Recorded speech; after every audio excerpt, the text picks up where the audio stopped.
كل عام وحضراتكم بخير. نشاط وتحرك على كل المستويات من الدولة وجميع قطاعات العمل الخدمي والمجتمعي اللي بيظهر في وقت الأزمات، وصورة مشرفة وإيجابية رصدتها كاميرا قناة عالم حر في واحد من المراكز التابعة لمجلس إدارة مسجد عمر ابن عبد العزيز بمحافظة بني سويف. المنفذ هيتم افتتاحه اليوم بحضور معالي الوزير محافظ بني سويف. قناة عالم حر كان ليها الشرف بعمل لقاء مع معالي المستشار أحمد عبد الجواد، هيكلمنا عن المنفذ بصفته رئيس مجلس إدارة الجمعية. وانتبهوا لكلمة السر اللي قالها المستشار أحمد عبد الجواد، كلمة السر اللي بتحل أي أزمة.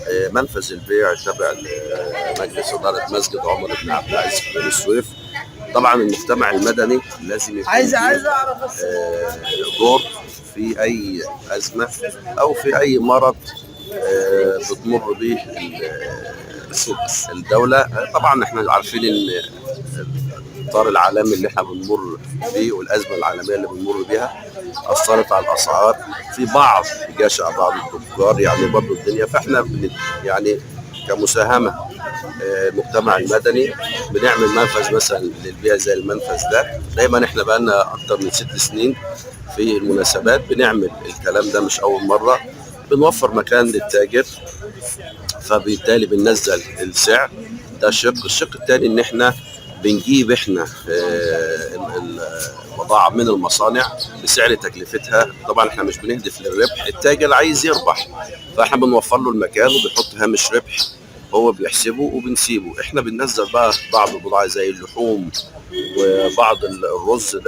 ده مثلا اسعاره هتلاقيها مخفضة جدا عن السوق وعن كل حاجة. ليه؟ لان احنا بنجيبها بتكلفتها وبنبيعها بتكلفتها، وبالتالي حتى احنا لما بنطلعها ما بنطلعش ازيد مثلا من 2 كيلو في كل حاجة، لانها بيبقى مدعمة. بنشيل احنا النشال بتاعها، احنا بنشيله بحيث السعر يبقى مش مرتفع. لازم نقوم بيه، يعني لازم نقوم بيه مع المواطن، لان العمل المجتمعي مش عمل ان انا بقدم شنطه فقط او ده، لا.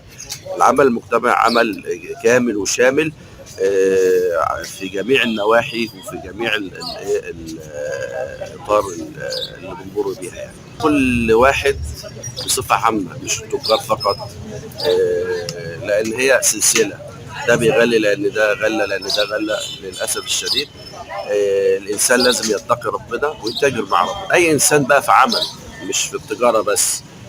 احنا مشكلتنا الضمير، وان احنا نتقي ربنا في كل الاعمال.